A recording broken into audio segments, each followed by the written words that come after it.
അപ്പോൾ നമ്മൾ ഇന്ന് നോക്കാൻ വേണ്ടി പോകുന്നത് എ സി സിയെ പറ്റിയുള്ള കാര്യങ്ങളാണ്. കംപ്ലീറ്റ് എ സി സിയെ ആർക്കും ഒരു എ ടു സെഡ് കാര്യങ്ങൾ ഇതിൽ പറയുന്നുണ്ട്. അപ്പോൾ വീഡിയോ ഫുള്ളായിട്ട് കാണാൻ ശ്രമിക്കുക.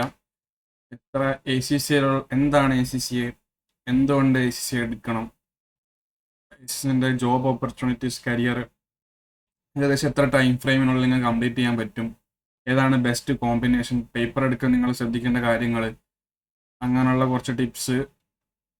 പിന്നെ ഇൻസ്റ്റിറ്റ്യൂഷൻ നിങ്ങൾ എടുക്കണോ അല്ലെ സെൽഫ് സ്റ്റഡി ചെയ്യണോ, എങ്ങനെയൊക്കെ എൻട്രി ലെവൽ വരുന്നുണ്ട്, എങ്ങനെയൊക്കെ ഒരാൾക്ക് ജോയിൻ ചെയ്യാൻ പറ്റും, അങ്ങനെയുള്ള ഒരു കംപ്ലീറ്റ് കാര്യങ്ങളാണ് ഞാൻ പറയാൻ ഉദ്ദേശിക്കുന്നത്.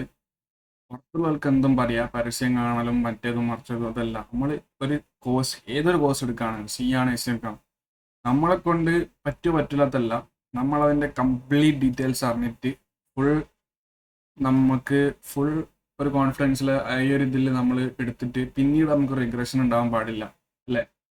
ഇപ്പം കോഴ്സ് പുതിയതായിട്ട് ജോയിൻ ചെയ്യാൻ പോകുന്ന ആൾക്കാരും ചെയ്ത ആൾക്കാർക്ക് കുറച്ച് അഡീഷണൽ ആയിട്ട് കുറച്ച് ഇൻഫർമേഷൻ വേണ്ടിയ ആൾക്കാർക്കും കൂടിയാണ് വീഡിയോ ചെയ്യുന്നത്. അപ്പം വീഡിയോ ഫുള്ളായിട്ട് കാണാൻ ശ്രമിക്കാം. ഓക്കെ, എ സി സി എന്ന് പറഞ്ഞാൽ എന്താ? Association of chartered certified accountant, ഈസിയിലെ അതിൻ്റെ ഫുൾ ഫോമാണ് ഇതിലെ. അതൊരു അമേരിക്കൻ സി എ, ഗ്ലോബലി ആയിട്ടുള്ള ഒരു വേർഷനാണ് ഇതിലെ. ഇതൊരു പ്രൊഫഷണൽ ക്വാളിഫിക്കേഷനാണ്. പ്രൊഫഷണൽ ക്വാളിഫിക്കേഷൻ എന്ന് പറയുമ്പോൾ സാധാ ഒരു ഡിഗ്രി ചെയ്യുന്ന പോലെയല്ല. പ്രൊഫഷണലി നമുക്കൊരു വാല്യൂ തരും അല്ലേ. അപ്പോൾ നമുക്കൊരു സി എക്കാരൻ അല്ലെങ്കിൽ എ സി സി എക്കാരൻ എന്ന് പറയുമ്പോൾ അതിൻ്റെ ഒരു ഓഡിറ്ററായിട്ടോ അല്ലെങ്കിൽ അതിൻ്റെ ഒരു പവർ വേറെ തന്നെയാണ് അല്ലേ. 180+ കൺട്രീസിൽ റെക്കഗ്നൈസ്ഡ് ആണ് എ സി സി വരുന്നത്. അത് മീൻസ് നമുക്ക് എവിടെ വേണമെങ്കിൽ വർക്ക് ചെയ്യാം. നമുക്ക് ദുബായിൽ വർക്ക് ചെയ്യാം, അല്ലെങ്കിൽ നാട്ടിൽ വർക്ക് ചെയ്യാം, അല്ലെങ്കിൽ യൂറോപ്യൻ രാജ്യത്ത് വർക്ക് ചെയ്യാം. A C C anywhere you want. കോഴ്സിന് നല്ല ഫ്ലെക്സിബിലിറ്റി ഉണ്ട് അല്ലേ. ഫ്ലെക്സിബിലിറ്റി എന്ന് ഉദ്ദേശിക്കുന്നത് എന്താ? നമുക്ക് നല്ല ഫ്ലെക്സിബിൾ ആണ്. അതായത് നെഗറ്റീവ് മാർക്കില്ല. പേപ്പേഴ്സിനൊരു കോമ്പിനേഷൻ 1/1 അങ്ങനെ ചെയ്യണമെന്നില്ല. നമുക്ക് നമ്മളെ ഇഷ്ടമുള്ള ഓർഡറിൽ നമ്മളെ പ്ലാനിങ്ങിൽ നമുക്ക് ചെയ്യാൻ പറ്റും. പിന്നെ എത്ര പേപ്പർ വരുന്നുണ്ട്? 13 പേപ്പർ ടോട്ടൽ വരുന്നുണ്ട്. 13 പേപ്പർ പറയുന്നതിൻ്റെ മുന്നേ ഞാൻ കരിയറൊക്കെ പറഞ്ഞുതരാം. കരിയർ ഓപ്പർച്യൂണിറ്റി ആയിട്ട് നമുക്ക് ഓഡിറ്ററായിട്ട് വർക്ക് ചെയ്യാം, അല്ലെ മാനേജ്മെന്റ് അക്കൗണ്ടന്റ് ആയിട്ട് വർക്ക് ചെയ്യാം, ടാക്സ് കൺസൾട്ടന്റ് ആയിട്ട്, അങ്ങനെ കുറേ ഓപ്പർച്യൂണിറ്റീസ് വരുന്നുണ്ട്. പിന്നെ ടൈം ഫ്രെയിം നോക്കുമ്പോൾ അത് ഓരോരുത്തർ ചെയ്യുന്നത് പേപ്പേഴ്സ് പാസ്സായി മെമ്പർഷിപ്പ് എടുക്കുന്ന രീതിക്ക് ആയിരിക്കും. അതിൽ ഒരു ആവറേജ് ടൈം അസ്യൂം ചെയ്യാണ് നമ്മൾ നമ്മൾ എല്ലാം പാസ്സായി വരിക എന്നുള്ളൊരു അസംഷൻ എടുക്കുകയാണെങ്കിൽ ഒരു 2.5 years to 3 years കൊണ്ട് കംപ്ലീറ്റ് ആകാൻ പറ്റും, ഫുൾ കംപ്ലീറ്റ് ചെയ്യാൻ പറ്റും, അല്ലെങ്കിൽ അതിലധികം ആകും. ഇതാണ് ഒരു ആവറേജ് ടൈം ഒരു സ്റ്റുഡൻറ്റ് എടുക്കരുത്. ഇനി knowledge level, skill level, professional level. Knowledge ലെവലിൽ ബി ടി എന്ന് പറഞ്ഞൊരു പേപ്പർ ഉണ്ട്. ഇതൊന്നും നിങ്ങൾ കണ്ടതാവണ്ട, ജസ്റ്റ് ഒന്ന് പേരൊക്കെ ഒന്ന് അറിഞ്ഞു വെച്ചാൽ മതി. Business and technology, FA, financial accounting, MA, management accounting. ഈ ബി ടി എന്താണ്? ഒരു കംപ്ലീറ്റ് തിയറി പേപ്പറാണ്. FA എന്താ? ഇതൊരു തിയറി പേപ്പറാണ് വരുന്നത്. ഇതൊരു ന്യൂമറിക്കും തിയറിയും വരുന്നുണ്ട്. ഇതും ന്യൂമറിക്കും മിക്സ്ഡ് ആയിട്ട്, ന്യൂമറിക്കും തിയറിയും ഉള്ള ഒരു പേപ്പറാണ്. എല്ലാ എ സി സിയും പാസ്സാവാൻ എത്ര മാർക്കാണ്? പാസ് മാർക്ക് എന്താ? 50 ഔട്ട് ഓഫ് 100. 100ൽ എല്ലാ എക്സാമും പാസ് ചെയ്യാൻ നമുക്ക് 50 മാർക്ക് മതി പാസ് ഔട്ട് ആവാൻ. സ്കിൽ ലെവൽ നോക്കുമ്പോൾ ലോ എക്സാം കംപ്ലീറ്റ് തിയറിയാണ്, FR മിക്സ്ഡ് ആണ്. FAൻ്റെ ഒരു ഡബിൾ ആണ് FR വരുന്നത്. പിന്നെ SPRലേക്ക് പോകും, അതിനേക്കാളും ഡബിൾ, സ്ട്രാറ്റജിക് ബിസിനസ് റിപ്പോർട്ടിംഗ്. പിന്നെ നമുക്ക് ടാക്സ് വരുന്നുണ്ട്. ടാക്സേഷൻ പേപ്പർ ഒരു ന്യൂമറിക്കൽ സബ്ജക്ട്സ് ആണ്. ഒരുപാട് റൂളും ഒരുപാട് റേറ്റും അങ്ങനെ കുറേ കാര്യങ്ങൾ ഡിസ്കസ് ചെയ്ത് പോകുന്നുണ്ട്. ഓഡിറ്റ് എനിക്ക് എന്താ അറിയില്ല, നെക്സ്റ്റ് പേപ്പറാണ്. അതിൽ ഓഡിറ്ററായിട്ട് വർക്ക് ചെയ്യാൻ വേണ്ടിയിട്ട് കംപ്ലീറ്റ് തിയറി പേപ്പേഴ്സ് ആണ്, തിയറി വർക്ക്സ് ആണ് ഇതിൽ വരുന്നത്. പിന്നെ FM നോക്കുമ്പോൾ ഒരു FRും MA ഒക്കെ മിക്സ് ചെയ്ത് വരുന്ന ഒരു പേപ്പറാണ്, ഫൈനാൻഷ്യൽ മാനേജ്മെന്റ് വരുന്നത്. പിന്നെ PM, പെർഫോമൻസ് മാനേജ്മെന്റ് വരുന്നത്. PM ആണ് കുറച്ചുകൂടി സ്ട്രഗിൾ ചെയ്യുന്ന ഒരു പേപ്പർ. ആൾക്കാർ ഈ ഒരു ലെവലിൽ MA കുറച്ച് സ്ട്രഗിൾ ചെയ്യാറുണ്ട്. പിന്നെ ഡബിളെയും ചെറിയ സ്ട്രഗിൾ, നല്ലൊരു സ്ട്രഗിൾ ആൾക്കാർ പറയാറുണ്ട്. അതുകൊണ്ട് ഞാൻ ജസ്റ്റ് ഒന്ന് ബോൾഡ് ചെയ്തിടാം. അപ്പം നമുക്ക് SPR SPL കമ്പൽസറി ആണ്. ATX നമ്മൾ ടാക്സിൽ ഇവിടെ അടിപൊളിയാണെന്നുണ്ടെങ്കിൽ ATXിലേക്ക് പോവാം, അതായത് അഡ്വാൻസ് ടാക്സിലേക്ക് പോവാം. ഓഡിറ്റർ അടിപൊളിയാണെന്നുണ്ടെങ്കിൽ ഓഡിറ്റർ ആയിട്ട് പോവാം. അതൊക്കെ അന്നപ്പോഴുള്ള ചോയ്സാണ്. അപ്പം പേപ്പേഴ്സ് ഉള്ളവർ ചെറിയ ഐഡിയ എന്തായാലും കിട്ടിയെന്ന് വിചാരിക്കുന്നത്. നിങ്ങൾ ബേസിക് ആയിട്ട് അറിഞ്ഞിരിക്കേണ്ട വേറെ കാര്യങ്ങൾ, ഈ കോമ്പിനേഷൻ നോക്കാം. നിങ്ങൾ ഫസ്റ്റ് എടുക്കുമ്പോൾ നിങ്ങൾക്ക് നോളജ് ലെവലിൽ 3 പേപ്പേഴ്സ് കൊടുക്കാം. എന്നിട്ട് ഈ 4 പേപ്പറിൻ്റെ പ്രത്യേകത എന്താണെന്ന് വെച്ചാൽ, ഈ BT FA MA 4 പേപ്പറിൻ്റെ പ്രത്യേകത എന്ന് വെച്ചാൽ ഓൺ ഡിമാൻഡ് ആണ്. ഓൺ ഡിമാൻഡ് ആണ്, എനിക്ക് എപ്പം വേണമെങ്കിലും ചെയ്യാം. അതായത് ഒരു ടൈം ഫ്രെയിം ഒന്നുമില്ല. ബാക്കിയുള്ള പേപ്പേഴ്സ് എന്താ, ഇയർലി 4 ടൈംസ്, ഒരു ക്വാർട്ടർ ആയിട്ടായിരിക്കും വരിക. ഇയർലി 4 ടൈംസ് ആണ് വരിക. അതായത് June, September, March, December. Okay, അങ്ങനെ 4 പ്രാവശ്യമായി കൊല്ലത്തിൽ എഴുതാൻ പറ്റും ഈ FR മുതലുള്ള എല്ലാ പേപ്പേഴ്സും. അപ്പോൾ നിങ്ങൾ ഈ ഫസ്റ്റത്തെ 3 പേപ്പറും നോളജ് ലെവലിൽ എടുക്കാൻ ശ്രമിക്കുക. ഓക്കെ, പിന്നെയുള്ള ബെസ്റ്റ് ഓപ്ഷൻ ആണ് ഈ ലോം FRും കൂടെ എടുക്കുക. അതായത് FAൻ്റെ ഒരു അഡ്വാൻസ്ഡ് ആണ് FR. അപ്പോൾ അതൊരു ന്യൂമറിക്കൽ സബ്ജക്റ്റുമായി തിയറി സബ്ജക്റ്റ് ആണല്ലോ. അപ്പോൾ നിങ്ങൾക്ക് രണ്ടും ഈ ലോ എപ്പം വേണമെങ്കിലും ചെയ്യാമല്ലോ. അപ്പോൾ FRും ലോവും കൂടെ എടുക്കുക ഫസ്റ്റ് കോമ്പിനേഷൻ ആയിട്ട്. പിന്നെ നിങ്ങൾ എടുക്കേണ്ടത് ടാക്സ്. ഒരു സബ്ജക്റ്റ് മാത്രം എടുത്താൽ മതി. ടാക്സ് FM-ഉം നിങ്ങൾക്ക് പറ്റുമെങ്കിൽ ടാക്സ് FM-ഉം എടുക്കാൻ ശ്രമിക്കുക. പക്ഷെ ടാക്സ് മാത്രം എടുത്താലും മതി. ടാക്സ് എടുത്ത് FM എടുത്ത് ഡബിൾ എടുത്ത് PM എടുത്ത് അങ്ങനെ വരിക. അതായത് 1 പേപ്പറോ 2 പേപ്പേഴ്സോ മാത്രമേ ഇതിൽ എടുക്കാൻ പാടുള്ളൂ. ഒരിക്കലും 3 പേപ്പേഴ്സ് ഒന്നും കൊണ്ടുപോയി എടുക്കാൻ പാടില്ല. ഇങ്ങനെ 3 പേപ്പർ എടുക്കുന്ന ആൾക്കാരുണ്ട്. അത് ഓരോരുത്തരുടെ ഇതാണ്, കപ്പാസിറ്റിക്ക് അനുസരിച്ചിട്ടാണ്. പാസ്സാവുന്ന 100% കോൺഫിഡൻ്റ് ആണ്, കാരണം ലോ ഓൺ ഡിമാൻഡ് ആണല്ലോ. FRും ടാക്സ് കൊടുക്കുന്ന ആൾക്കാരുണ്ട്. ഇതൊക്കെ നിങ്ങൾ ഐഡിയപരമായി ചെയ്യുക. പിന്നെ SPR SPL എന്തായാലും എടുക്കണം. അപ്പോൾ SPR അതിന് SPLലേക്ക് വന്ന് ഇതിലേതെങ്കിലും 2 എടുത്ത് കംപ്ലീറ്റ് ചെയ്യുക. ഈ മൊത്തം പേപ്പേഴ്സും കംപ്ലീറ്റ് ചെയ്താൽ നിങ്ങൾ എന്താവും, ഒരു ACCA അഫിലിയേറ്റ് ആവും അല്ലേ?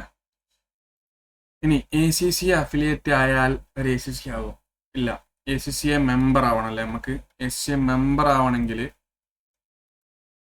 3 കൊല്ലത്തെ എക്സ്പീരിയൻസും കൂടെ വേണം. 3 ഇയർ എക്സ്പീരിയൻസും കൂടെ വേണം വർക്ക് ഫീൽഡിൽ. PR എന്നൊക്കെ പറയും. ഇത് നമുക്ക് ഗെയിൻ ചെയ്യാൻ ഈ സ്കിൽ ലെവൽ കഴിഞ്ഞ ഉടനെയൊക്കെ ഇന്റേൺഷിപ്പ് ഒക്കെ ട്രൈ ചെയ്യാം. അപ്പോൾ അതിലൊക്കെ കൗണ്ട് ആവും. അപ്പോൾ നിങ്ങൾ ഏകദേശം ഒരു 1.5 ഇയർ ഒക്കെ ഇതിൽ കംപ്ലീറ്റ് ആയി ഉണ്ടാവും. പിന്നെ അഫിലിയേറ്റ് ആയിട്ട് ഒരു 1 ഇയറും കൂടി ചെയ്താൽ തന്നെ PR കംപ്ലീറ്റ് ആവും. അപ്പം ഇത്രയും കാര്യങ്ങളാണ് SCCയെ പറ്റി പറയാനുള്ളത്. പിന്നെ ഇത് മനസ്സിലാക്കിയെന്ന് വിചാരിക്കുന്ന ഏറ്റവും സിമ്പിളായിട്ടാണ് ഇതിൽ എല്ലാം പറയുന്നത്. ഇത് ഷോർട്ടാക്കിയത് ജസ്റ്റ് പേപ്പറിൻ്റെ ഒരു എഡിറ്റ് ആയിട്ടാണ്. ശ്രദ്ധിക്കുക, 4 പേപ്പർ ഓൺ ഡിമാൻഡ് ആണ്. പിന്നെ ഈ 13 പേപ്പറും കംപ്ലീറ്റ് ചെയ്താൽ എന്താവും, അഫിലിയേറ്റ് ആവും.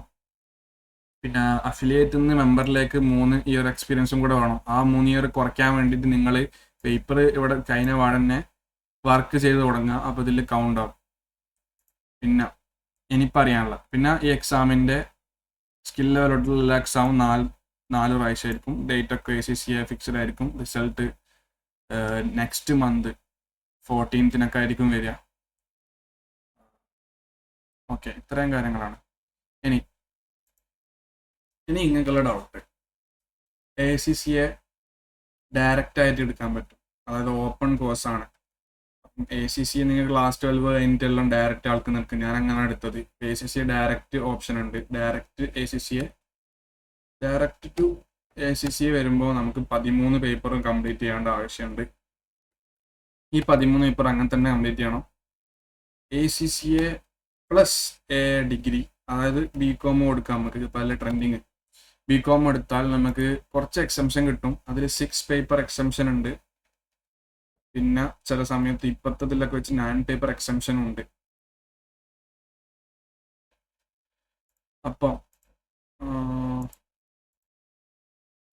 ഇത് ഞാൻ പേപ്പർ ഒരിക്കലും ഞാൻ റെക്കമെൻഡ് ചെയ്യില്ല. നിങ്ങൾ 6 പേപ്പർ എക്സംഷൻ ഉള്ളത് എന്നാലും കുഴപ്പമില്ല, നിങ്ങൾക്ക് കവർ ചെയ്ത് പോകാൻ പറ്റും. ACCA പ്ലസ് ബികോം എന്നുള്ളത് വലിയൊരു സ്കാം പോലത്തെ ഒരു പരിപാടിയാണ്. കാരണം ACCA പ്ലസ് ബികോം നിങ്ങൾ ബികോം ഹാൻഡിൽ ചെയ്യാണ്ടാവും, ACCA ഹാൻഡിൽ ചെയ്യാണ്ടാവും, അത് വിഷയമല്ല. പക്ഷേ ACCA എക്സാംസ് ഈ 9 പേപ്പറിൽ 6 പേപ്പറിൻ്റെത് മെയിൻ എക്സാം ഉണ്ടാവില്ല. മോക്ക് എക്സാംസും നോളജും മാത്രമേ ഇൻസ്റ്റിറ്റ്യൂഷനിൽ പ്രൊവൈഡ് ചെയ്യും. അപ്പം നല്ലോണം സ്ട്രഗിൾ ചെയ്യും. ഞാനൊക്കെ അല്ലെങ്കിൽ ACCA പഠിക്കുന്ന കുട്ടിയൊക്കെ അറിയാം, നമ്മൾ മോക്ക് എക്സാം ഒക്കെ എഴുതി റിസൾട്ട് വരുന്നതിന് വേറെ റിസൾട്ട് ആയിരിക്കും. അപ്പം ആ ഒരു എക്സാമും തമ്മിലുള്ള ഡിഫറൻസ്, ക്വസ്റ്റ്യൻസ് ഒക്കെ വ്യത്യാസമുണ്ട്. അങ്ങനെയാണ് പിന്നെ നമ്മളൊക്കെ പൊട്ടന്മാരെ പോലെ ആയിപ്പോവും. അതായത് ചെയ്യുന്ന ആൾക്കാർ ഫുൾ പേപ്പർ ചെയ്യുന്ന ആൾക്കാർക്ക് ഇതൊന്നും ചെയ്യേണ്ട ആവശ്യമില്ലല്ലോ. എക്സംഷൻ കിട്ടി വന്ന ആൾക്ക് ലാസ്റ്റ് 4 പേപ്പറിന് ചെയ്ത് XCC ആവാന്നുള്ളൊരു വിചാരമായിരിക്കും. പക്ഷെ അങ്ങനെ നടക്കൂല. നോളജും കിട്ടിയെന്ന് വെച്ചിട്ടൊന്നും നടക്കൂല. ലാസ്റ്റത്തെ 4 പേപ്പർ നല്ല സ്ട്രഗിൾ ആവും. അപ്പം എഫേർട്ട് ഡബിൾ ആയിരിക്കും അവർക്ക്. ഡബിളിൻ്റെ ട്രിപ്പിളൊക്കെ ആയിരിക്കുമ്പോൾ നല്ല ചാൻസ് കുറവായിരിക്കും. പിന്നെ ആഫ്റ്റർ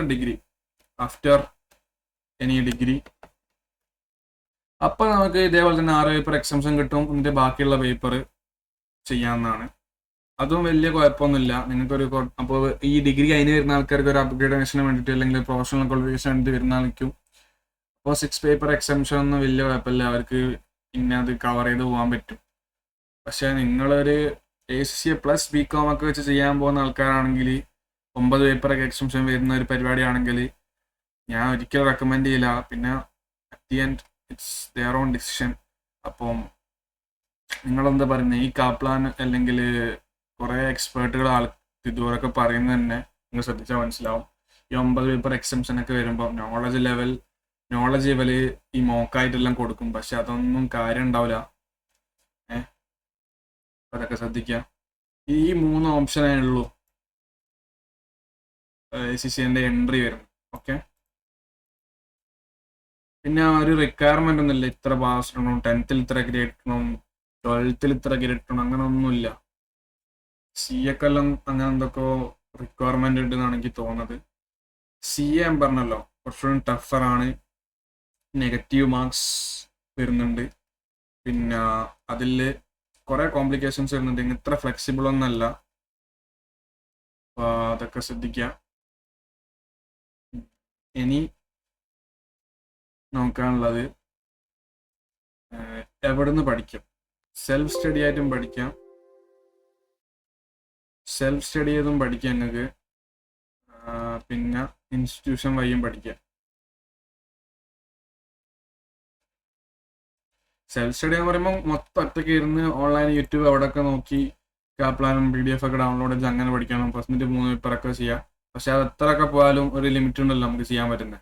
അപ്പോൾ ഇൻസ്റ്റിറ്റ്യൂഷൻ തന്നെ നമ്മൾ പ്രിഫർ ചെയ്യുന്നത്. ഇൻസ്റ്റിറ്റ്യൂഷൻ ഓഫ്ലൈൻ ആണ് ഏറ്റവും ബെറ്റർ നിങ്ങൾ ചെയ്യുമ്പോൾ.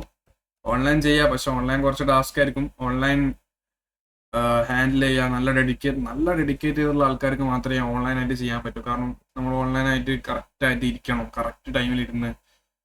പിന്നെ കുറേ സ്ക്രീൻ ടൈം ഒക്കെ കുറേ എല്ലാത്തിനും സ്ക്രീൻ ടൈം നമുക്ക് ഉണ്ടാവും. അപ്പോൾ അതും കൂടെ വരും. അപ്പോൾ ഓൺലൈനായിട്ട് ചെയ്യാം നിങ്ങൾ ഓപ്ഷൻ. ഓഫ്ലൈനായിട്ട് ചെയ്യുമ്പോൾ ഇൻസ്റ്റിറ്റ്യൂട്ട് തിരഞ്ഞെടുക്കേണ്ട നോക്കുക, പ്ലാറ്റിനം അപ്രൂവ്ഡ് ആണെന്ന് നോക്കുക. ഈ platinum approved learning centre ACCA തന്നെ അവർക്ക് കൊടുക്കുന്ന ഒരു റിവാർഡ് പോലെയാണ് സെൻറ്റേഴ്സിന്. അപ്പോൾ അവിടെ ഉള്ള ടീച്ച് ചെയ്യുന്ന ആൾക്കാരൊക്കെ ഒരു ACCA പ്രൊഫഷണൽ തന്നെ ആയിരിക്കും. അപ്പോൾ പ്ലാറ്റിനം അപ്രൂവ്ഡ് ലേണിംഗ് ആണെന്ന് നോക്കുക ഈ ഇൻസ്റ്റിറ്റ്യൂഷൻ. പിന്നെ നോക്കേണ്ടത് അവിടുത്തെ പാസ് റേറ്റ്സ് ഒക്കെ നോക്കുക. എത്ര പാസ്സാവുന്നുണ്ട്, ഇത്ര ആൾ എക്സാം കഴിഞ്ഞിട്ട് അവിടെ എത്ര ആൾ പാസ്സാവുന്നുണ്ട്. സ്റ്റുഡൻസിനെ നോക്കുക, സ്റ്റുഡൻസിൻ്റെ ഒപ്പീനിയൻ നോക്കുക. സ്റ്റുഡൻസിൻ്റെ ഒപ്പീനിയൻ പേഴ്സണലായിട്ട് ചോദിക്കണം. അവരെ ഇൻസ്റ്റിറ്റ്യൂഷനിൽ നിന്ന് ഒരാളെ മുന്നിൽ നിന്ന് നമുക്ക് നെഗറ്റീവായിട്ട് ആരെങ്കിലും എന്തെങ്കിലും പറയും. ലൈക്ക് നമ്മളവരെ ഓഫീസിൽ പോയി ഒരു സ്റ്റുഡൻറ്റ് വന്ന് ആ ഓഫീസിൻ്റെ എല്ലാവരും മുന്നിൽ നിന്നും അല്ലെങ്കിൽ അവിടെ നിന്ന് അത്ര പെട്ടെന്ന് ഓപ്പൺ ആയിട്ട് നെഗറ്റീവായിട്ട് അങ്ങനെ പറയാൻ ആരും അറിയില്ല. സ്റ്റുഡൻറ്റ് ഓപ്ഷൻ പേഴ്സണലായിട്ട് ചോദിക്കുക, അവരെ വിളിച്ചിട്ട് ചോദിക്കുക, കുറേ ആൾക്കാർ മീറ്റ് ചെയ്തിട്ട് കുറേ ഒപ്പീനിയനൊക്കെ എടുക്കുക. പിന്നെ അഫോർഡബിൾ ആയിരിക്കണം. നമുക്ക് അഫോർഡബിൾ ആയിട്ടുള്ള ഇതാണോ, നമുക്ക് വർത്താണോ എന്നൊക്കെ നോക്കുക. ഇത്രയും കാര്യങ്ങൾ നോക്കിയാൽ തന്നെ ഇൻസ്റ്റിറ്റ്യൂഷൻ്റെ ഓക്കെ ആയി. പിന്നെ ഞാൻ പറഞ്ഞല്ലോ ഇത്രയും കാര്യങ്ങളാണ് നോക്കാനുള്ളത്. അപ്പം എല്ലാവർക്കും ഇത് ക്ലിയർ ആണെന്ന് വിചാരിക്കുകയാണ്. എന്തെങ്കിലും ഡൗട്ട് ഇതിലുണ്ടെങ്കിൽ നിങ്ങൾക്ക് കമൻറ്റ് ചെയ്യാം. ഞാൻ ലോൻ്റെ ലെക്ചർ കുറച്ച് വീഡിയോ ഇട്ടിരുന്നു. പക്ഷേ ഒരാൾ പറഞ്ഞത് FAൻ്റെ ലെക്ചർ വേണമെന്നാണ്. അപ്പോൾ FA എങ്ങനെ പാസ്സാവുന്നുള്ള നമ്മളെ ടാർഗറ്റ് വെച്ചിട്ട് ഞാൻ FA ചെയ്യുന്നതാണ്. എനിക്ക് FAക്ക് മാർക്ക് നോക്കുമ്പോൾ 63 ആ ലെവലാണ് എനിക്ക് മാർക്ക് കിട്ടിയത്. സോ കറക്റ്റ് ഓർമ്മയില്ല, December 2024 ചെയ്തതാണ്. അപ്പോൾ ഇതൊന്ന് ജസ്റ്റ് ഒന്ന് റിവൈസ് ചെയ്ത് FAൻ്റെ ലെക്ചേഴ്സിൻ്റെ വീഡിയോ വരുന്നതാണ് അടുത്തത്. അപ്പോൾ എല്ലാവർക്കും ഓൾ ദി ബെസ്റ്റ്. എല്ലാവരും ACC എടുക്കുന്ന ഒരാൾക്കും എല്ലാം ക്ലിയർ ആണെന്ന് വിചാരിക്കുന്നത്. ACCയെ കുറച്ച് എക്സ്പെൻസീവ് ആണോന്നൊക്കെ ചോദിച്ചാൽ അത് നമ്മൾ എടുക്കുന്ന വെച്ച് എടുക്കും. എല്ലാവരും പേഷ്യൻ്റ് ആയിരിക്കുക, നല്ല പ്രസൻസ് ഓഫ് മൈൻഡിൽ ചെയ്യുക. കുറച്ച് സ്ട്രെസ്ഫുൾ ആണ്, നമ്മൾ ഒറ്റക്കാവും. ഈ ജേണി അത്ര എളുപ്പമുള്ള ജേണി ആയിരിക്കില്ല. അപ്പം എല്ലാവരും ഫസ്റ്റ് അറ്റംപ്റ്റ് തന്നെ ക്ലിയർ ചെയ്യാൻ മാക്സിമം ശ്രമിക്കുക അല്ലേ. ഫസ്റ്റ് BT എടുക്കുക, F എടുക്കുക, M എടുക്കുക, അങ്ങനെ പോവുക. അപ്പം നമ്മൾ ഇപ്പം BTക്ക് അത്ര ഒന്നും സമയം ആവശ്യമില്ല. അപ്പം അത്ര ഫോക്കസ് കൊടുക്കണ്ട. അങ്ങനല്ല, എന്തായാലും പാസ്സാവുക എന്നുള്ളതാണെങ്കിൽ FAക്ക് MAക്ക് നല്ല പ്രയോറിറ്റി കൊടുത്തിട്ട് പാസ്സാവുക. നമ്മളെ മെയിൻ ഒബ്ജക്റ്റീവ് എപ്പോഴും പക്കായിട്ട് പാസ്സാവുക. ഒരു 85 മാർക്സ് ഒക്കെ ഉണ്ടെങ്കിൽ നമുക്ക് ഒരു അഡീഷണൽ സർട്ടിഫിക്കറ്റ് ACCൻ്റെ അടുത്ത് നിന്ന് കിട്ടും. ഡിസ്റ്റിങ്ഷൻ സർട്ടിഫിക്കറ്റ് ഉണ്ടാവും, ഡിസ്റ്റിങ്ഷൻ ആയിട്ട് ACCൻ്റെ. പിന്നെ ഈ സ്കിൽ ലെവലിൽ നിന്നൊക്കെ ഹൈ സ്കോർ ആണെങ്കിൽ നമുക്ക് ACCൻ്റെ വക പ്രൈസ് വിന്നർ സെറിമണിയിലൊക്കെ അറ്റൻഡ് ചെയ്യാം. They will reward U. അപ്പം അങ്ങനെ കുറേ മോട്ടിവേഷനൊക്കെ അവരും തരുന്നുണ്ട്. പക്ഷെ ഞാനൊരു ആവറേജ് സ്റ്റുഡൻ്റാണ്. അപ്പോൾ നമ്മളൊരു ഒബ്ജക്റ്റീവ് എന്ന് പറഞ്ഞാൽ ഫസ്റ്റ് ഗോൾ എന്ന് പറഞ്ഞാൽ പാസ്സാവുക. അതിൽ കിട്ടുന്ന 50ൻ്റെ മേലെ കിട്ടുന്നൊക്കെ ഒരു ബോണസ് പോലെയാണ്. അല്ലെങ്കിൽ പിന്നെ നമുക്ക് 85 കിട്ടണം. ഈ 50ൻ്റെ 85ൻ്റെ ഇടയ്ക്ക് എന്ത് മാർക്ക് കിട്ടിയാലും അത് ഈക്വലാണ്. അല്ല ഈക്വൽ ആണല്ല, അത് ഓക്കെയാണ് നമുക്ക് അല്ലേ. 55, 50, 65, 75, 84 കിട്ടിയാലും ഡിസ്റ്റൻസ് ഈ സർട്ടിഫിക്കറ്റ് കിട്ടാൻ പോകുന്നില്ല. പക്ഷെ ആ ഒരു വാല്യൂ ഉണ്ടാവും. 85 കിട്ടിയാൽ പക്കയാണ്. അല്ലെങ്കിൽ 50 above നമുക്ക് പക്കായിട്ട് കിട്ടണം. ഓക്കെ ഗൈസ്, എല്ലാവർക്കും ക്ലിയർ ആണെന്ന് വിചാരിക്കും. മാക്സിമം ഷോർട്ടായിട്ടാണ് എക്സ്പ്ലെയിൻ ചെയ്തല്ലോ. അപ്പോൾ നിങ്ങളത് മാക്സിമം ഫോക്കസ് ചെയ്ത് വീഡിയോ കാണാൻ ശ്രമിക്കുക. എന്താ ഡൗട്ട് ഉണ്ടെങ്കിൽ കമൻറ്റ് ചെയ്താൽ മതി, ഞാൻ അത് റിപ്ലൈ ചെയ്യുന്നതാണ്. അപ്പോൾ ഒരു റെസ്പോൺസൊക്കെ കിട്ടി കഴിഞ്ഞ വീഡിയോന്ന്. FAൻ്റെ ലെക്ചർ ചെയ്യാം, ഞാൻ പറഞ്ഞ പോലെ തന്നെ FAൻ്റെ വീഡിയോ ചെയ്യുന്നതായിരിക്കും. നമ്മൾ ഇതൊക്കെയുള്ളൂ ഗൈസ്. Thank you.